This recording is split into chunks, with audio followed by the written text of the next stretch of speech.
All right, hello and welcome to the Minnesota Gardening Podcast. I am honored to have Tim Clemens here with us today from Ironwood Foraging to talk about foraging and kind of the new heyday that foraging is finding right now with a lot of different social media accounts and a lot of really great resources that are out there. So Tim, thank you so much for being here. Thanks for having me, Brad. I'm happy to be here. Yeah, absolutely. Foraging is finding a new kind of world right now. It seems like there are a lot of really great folks who are teaching about it, and there are a lot of really great folks who are getting a lot of media presence on that, including yourself. And so with that, will you tell people like a little bit about you and how you got into this and what Ironwood Foraging does? Yeah, sure. So I'm from Minneapolis, born and raised. I still live in the Twin Cities, and it was really in the green spaces of Minneapolis, of which there are many, that I learned that you could eat stuff outside. So this was as a kid. I'm an identical twin, so my brother and I would go out and, as feral children, we'd be, in the alleyways eating raspberries, gooseberries, and then like raiding community gardens and taking rhubarb and whatnot. So we were like the most difficult rabbits to have, trying to eat your garden. But yeah, that would then transform in college to approaching foraging as a practice. So I went to school for anthropology. It was my last semester that I realized I wasn't really going to do anything with that. And so I had to figure out what was I going to do with my life. Luckily, I was taking Ojibwe language classes at the university at the time. So, traditional practices such as making maple syrup and foraging from the land and harvesting wild rice were things that I was doing and learning how to do. And that just immediately charged a battery in me that I didn't know was there. And I figured, hey, why not make a life out of that? And that is what birthed Ironwood Foraging. So now what I do is I take people out in hands-on experiences in Minnesota, but also elsewhere. I've taught in several other states, and I forage wherever I go. So yeah, people can just come to a class and they can take what they've learned from a field guide and make it, a human experience and a hands-on experience, which I think is the best way to learn.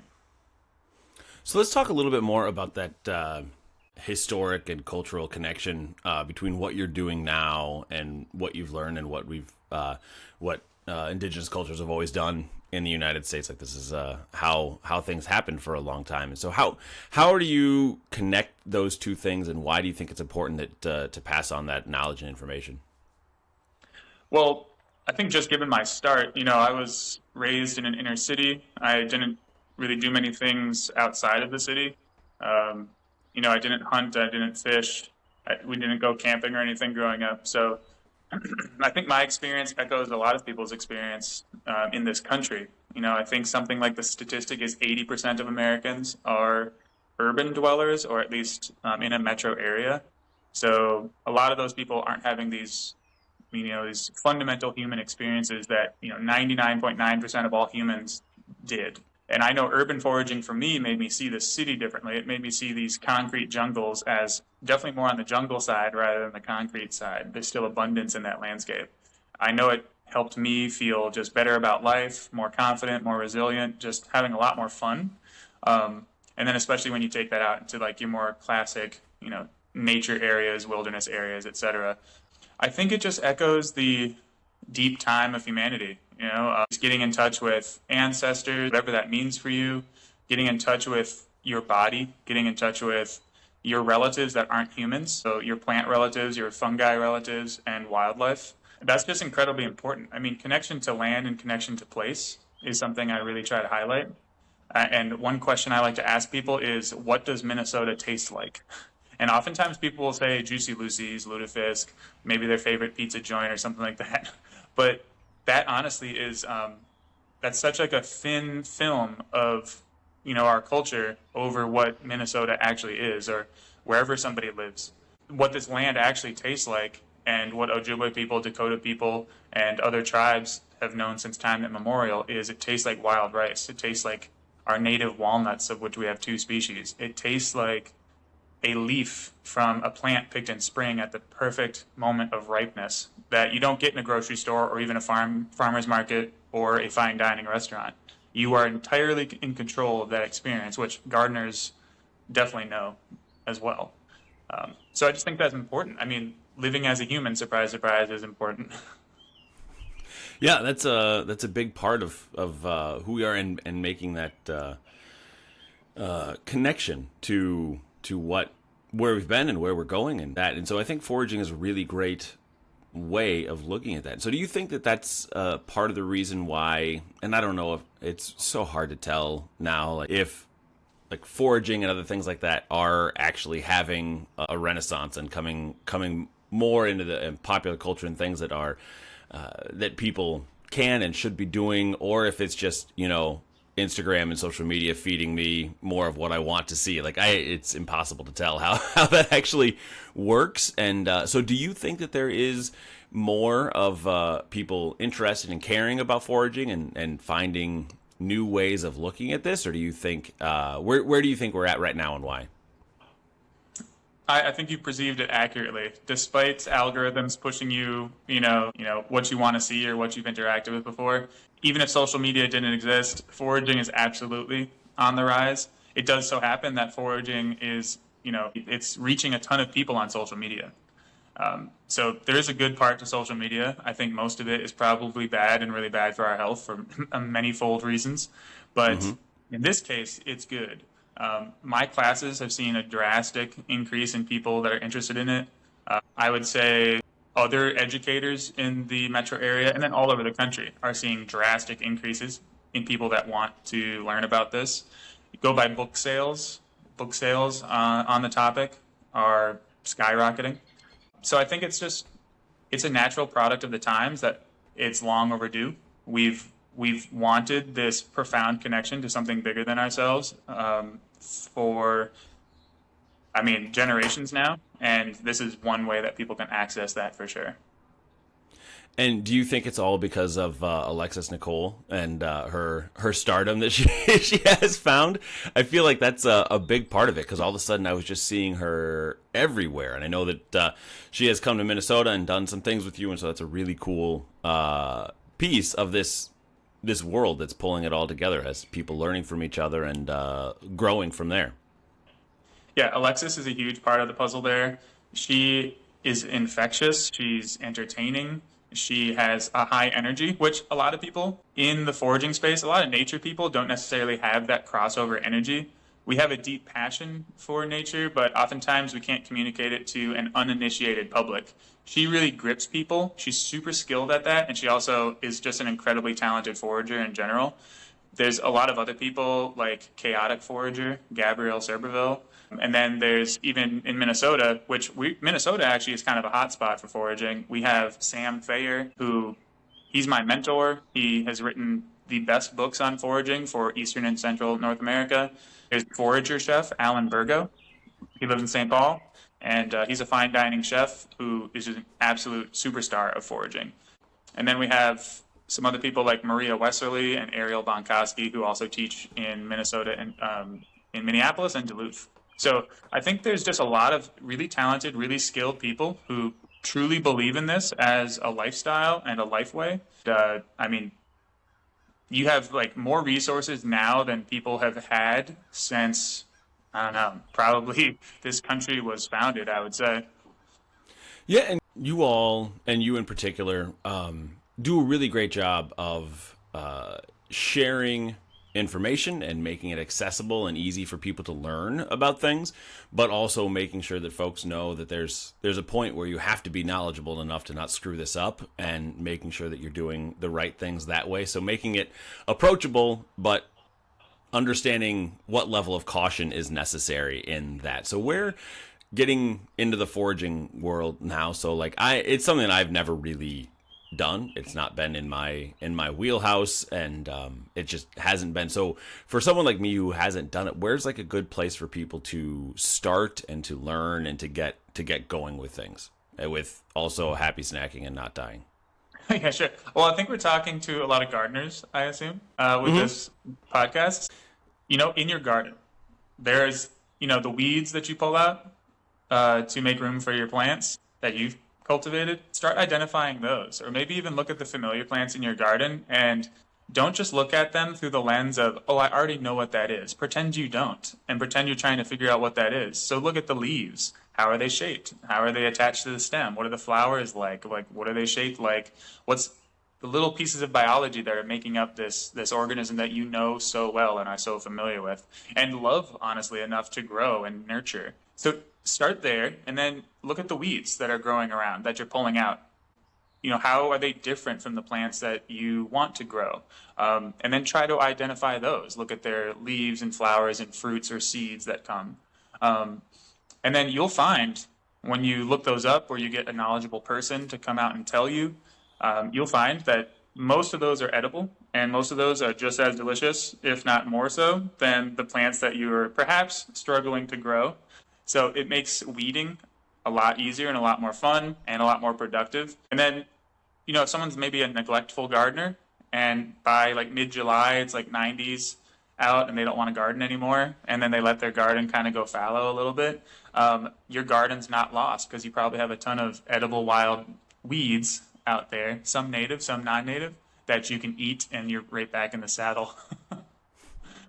So what are two things? Like one, what are some things that people are surprised at that they could from a gardening type setting that are edible foods from there? And then two, what do you do with them? Is it just do you create zhuzhed up salads a little bit here, or are there other things that you can do? Like what do you do with that type of plant? Yeah, some of the things that are definitely coming up in your garden if you live at least in central Minnesota, and I think let's extend it north to Duluth. You're going to find some purslane, which is this little plant. It's kind of succulent. It grows along the ground. It does have a lookalike called spurge, so you just want to make sure you have purslane and not the other one. And then purslane is delicious. It's slightly acidic if you pick it in the morning. It's less so if you pick it as the afternoon goes on, due to some biological things. And that makes just an absolutely delicious, salad, but also a stir-fry ingredient. And if anybody, likes Mexican cooking or Central American cooking, you can find it called verdolagas. It's one of the quelites, or in general, wild edible plants. So there's a word for that, and it's called quelites. So yeah, purslane, absolutely delicious. Another one is going to be lamb's quarters that's coming out right now. It's related to quinoa. It's a member of the Quinopodium family. And that is going to have multiple edible parts. So the shoots and young leaves, absolutely amazing stir-fry vegetable. Gives you a lot of bulk, too. So it can be a main dish or a really awesome side dish, depending how you prepare it. And then the seeds are edible later in the year. And then I think something that people think is deadly toxic, which is fine. I don't mean to be glib about there are poisonous plants and there are plants that can hurt you. There are mushrooms that can hurt you. But this one gets a bad rap. It's called black nightshade, and it's oftentimes mixed up with deadly nightshade, which is a totally different plant. But black nightshade, or Solanum americanum, it has like a purple, black, little tiny tomato that tastes really sweet. It's a more fruity tomato, and that whole plant's edible. So the leaves you can cook them or eat them raw. They're slightly bitter. That doesn't mean they're necessarily toxic for you. They're pretty good. And then those berries are absolutely fantastic. They can make a purple pizza sauce or a purple spaghetti sauce, and they taste great. Wow, that is good to know. Is that it kind of does a vining? It kind of has a vining long structure that it has to there, and it's in the tomato and pepper and eggplant family and all that kind of thing? Close. So the vining one around here is probably your bittersweet nightshade, which is a different species, and that will have red berries. So this one is more of an herbaceous plant. It grows upright just like your tomatoes, but it has the blackberries.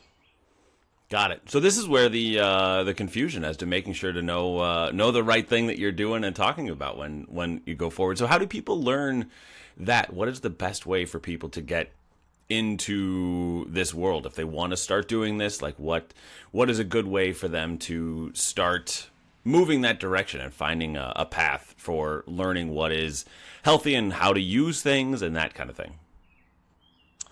Good question. I would say, first of all, decide if you're actually interested in it.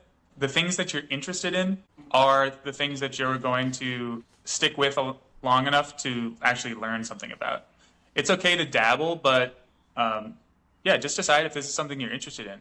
And if you are, which I think you probably are, because the vast majority of all humans who have ever existed have some interest in finding food on the landscape, perhaps more so back in the day than now, but you still have it inside of you. So I would say, yeah, you should probably look up books. So I would suggest Sam Thayer's books. Any of them are really good. Make sure you're finding one that's actually by him. Unfortunately, there is a rise in artificial intelligence books now. On Amazon, there's something like 48 of the top 60 foraging books that are listed on there. If you search for foraging books, are AI books. So there's no real author. Whoever made it just generated it with AI. So look up Sam Thayer's books, join a club. So if you're interested in mushrooms, check out the Minnesota Mycological Society. We don't have a plant club, but maybe you're interested in medicine, herbal medicine. You could join the North Country Herbalist Guild and then meet a bunch of plant people that way. You could also take one of my classes through Ironwood Foraging.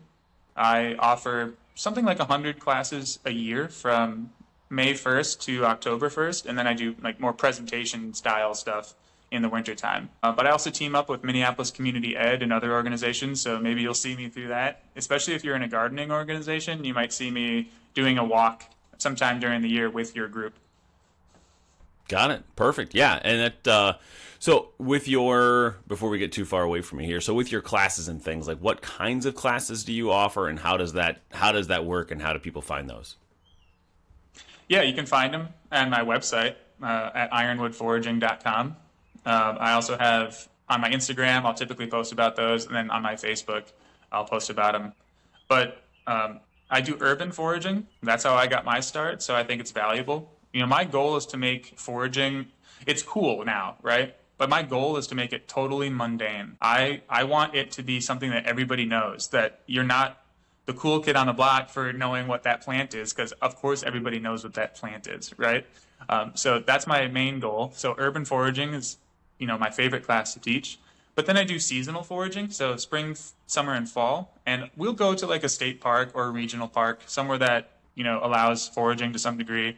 And to give you more of that nature feel, we might see more native plants than, say, non-native invasive plants, but we'll get a mix. And then I do mushroom classes. So I do a beginner mushroom hunting class, which I'm teaching you fundamentals. So it's not truly a beginner class, but it's made, I call it that to make it so people don't get too intimidated and so that they show up. Because you don't really need to know anything. I'll teach you, and then you just learn over the years, like everybody does. So, and then I am also teaching I'm going to lose some people here, but I teach them bug hunting classes. So nice. Edible insects are a thing. They're kind of fun. I eat steak. I'm not trying to tell anybody not to eat steak. I'm just saying some bugs are delicious too, and it's really cool because other cultures eat them. So yeah, I do that as well. And there are lots of bugs out there, so that's tons a of good bugs. Piece. Yeah. So on the urban, let's stick on the urban foraging side of things. As you are going for a walk, as you're doing things, what kinds of things, Tim, should people or could people be looking for? Is it in the back to the more garden, quote unquote, weed types of things, or is it berries? And along with that question, what are the rules around that, and what's kind of like the foraging etiquette that people should be at least generally aware of before they start like going and taking stuff from people's front yard? All right. So I think when you're starting out, and even now myself, when I'm traveling to a new area, when you are out walking and you see a flower or a fruit, that's the plant trying to communicate with you, or at least other animals, which we are closely related to in their eyes because they're so old. They're trying to communicate. So that is the best time. Just like if you're dealing with a person, if someone's saying hello to you and introducing themselves, that's probably the best time to meet that person. You don't want to necessarily make an introduction when they're doing something else or clearly irate or something like that, right? So if you see a flower or a fruit, that's the time to meet that plant. Go up and look at it. It might not be safe to touch. It probably is, but there are some plants that can give you a sting or a rash. So just be aware of that. But yeah, look at the flower, look at the fruit, take a picture, try to ID it, look at its other characteristics. And then what was the second half of that question? Where to go? Yeah, well, and like etiquette kinds of things. Like what are the general rules that people need to be aware of as they're thinking about urban foraging? Exactly. So you're not going to go in someone's front yard unless you knock on the door and ask them permission, which I've done several times. There is an apricot tree in South Minneapolis that I couldn't believe existed. I went and knocked on the person's door. They said, absolutely, you can have as many as you want. I didn't even know what those are. I was just picking them up out of my lawn. Couldn't believe it. But an entire tree of apricots. Isn't that wild in Minnesota, I think? But yeah, so if you're not going to land that you own or control or that a friend owns or controls, you're probably going to public land. And there are rules there. So, and it depends on what kind of public land that you're going to. So if you're going to a state park, that's different than a state forest. So park and forest designate something different. And then if you're going to, a regional park, that's different than a county park, which is different than a city park, okay? So, and so there's all these designations, and, these places aren't meant for people to eat from, at least historically. So that's why it's confusing, and it's not a one-size-fits-all rule that we have here, because a lot of people just aren't concerned with it.